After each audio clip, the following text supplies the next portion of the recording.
Assalomu alaykum do'stlarimiz, yaqinlari, kanalimiz a'zolari, YouTube kanali kuzatuvchilari. Bugun 11-noyabr 2025-yil. Mana navbatdagi laboga ham chiroyli bo'lgan tunikani o'rab bo'ldik.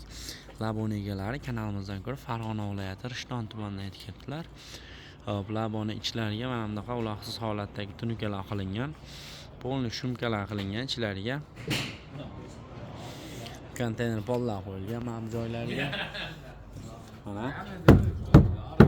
bu narsalar torimizga tegagan bo'lsa, hop, zarbalar tegsa bukilmaydi. Hop, shunday gal holatda, silliq holatda bo'ladi. Tepasiga bagajlari, hop, pastiga rezinkalari alohida ham sotilaveradi. Shunaqa xizmatlar kerak bo'lsa, manzil Farg'ona viloyati Bag'dod tumani Bordon qishlog'ida bo'ladi, svetofor yaqinida. 1 soat ichida chiroyli qilib o'rnashtirib qotirib beramiz. Ishlarimiz yoqsa like bosib, do'stlar yaqinlarga jo'natib qo'yasizlar. Kamchiliklar bo'lsa kommentariyga yozib qo'yinglar. Kuzatishda davom etinglar. Sog' bo'linglar, salomat.